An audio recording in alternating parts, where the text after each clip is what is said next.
নমস্কার বন্ধুরা, অষ্টমীর গল্পে আমি অষ্টমী আপনাদের স্বাগত জানাই। চৈত্র মাসের নীল ষষ্ঠীর দিন মায়েরা নীল ষষ্ঠী ব্রত পালন করেন। আগামী 29শে চৈত্র 1430 এবং ইংরাজি 12ই এপ্রিল 2024 শুক্রবার নীল ষষ্ঠী ব্রত পালিত হবে। নীল ষষ্ঠী ব্রত কথা: এক বামুন আর বামুনির ছেলেপুলে হয়েই মারা যেত, কেউ বাঁচত না। তারা দুজনে পরামর্শ করে একদিন তীর্থে যাবার জন্য বেরিয়ে পড়ল। ক্রমে তারা যখন সরজ নদীর তীরে এসে পৌঁছল, তখন বামুন বলল, চলো এই জলে ডুবেই আমাদের জীবন শেষ করি। বংশ রক্ষার জন্যে যখন একটি ছেলেও রইল না, তখন বেঁচে থেকে আর ফল কি? এই কথা বলে তারা নদীতে নামতে লাগলো। এমন সময় মা ষষ্ঠী এক বুড়ির রূপ ধরে এসে বললেন, ওগো বাছারা, তোমরা আর বেশি দূরে যেও না, আরো দূরে গেলে ডুবে মারা যাবে। বামুন আর বামুনি তখন তাকে নিজেদের দুঃখের সব কথা বলল।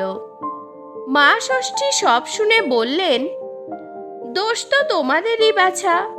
সদ্যজাত শিশুর কান্না শুনে অহংকারে মত্ত হয়ে তোমরা সবসময় আমায় বলতে, বাবা আপদ গেলে বাঁচি।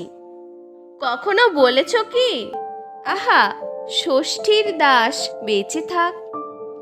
সেই পাপেই তোমাদের এই দুর্দশা। বামুনির তখন বুড়ির পায়ে ধরে বলল, কে তুমি বলো মা?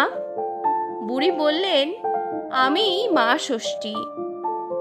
শোন, এই চৈত্র মাসে সন্ন্যাস করবি আর শিব পুজো করবি।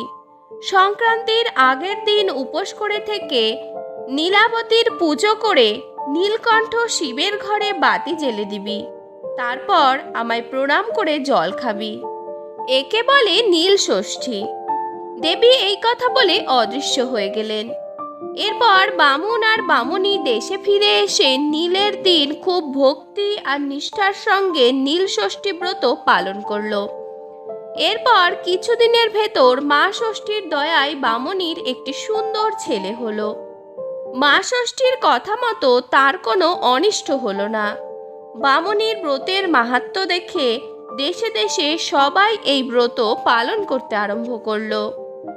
নীল ষষ্ঠী ব্রতের ফল: ছেলেমেয়েরা মায়েরা নীল ষষ্ঠী ব্রত করলে তাদের সন্তানদের অমঙ্গল কোনোদিনই হয় না।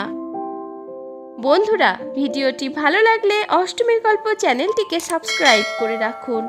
অষ্টমীর গল্পের পাশে থাকার জন্য অসংখ্য ধন্যবাদ।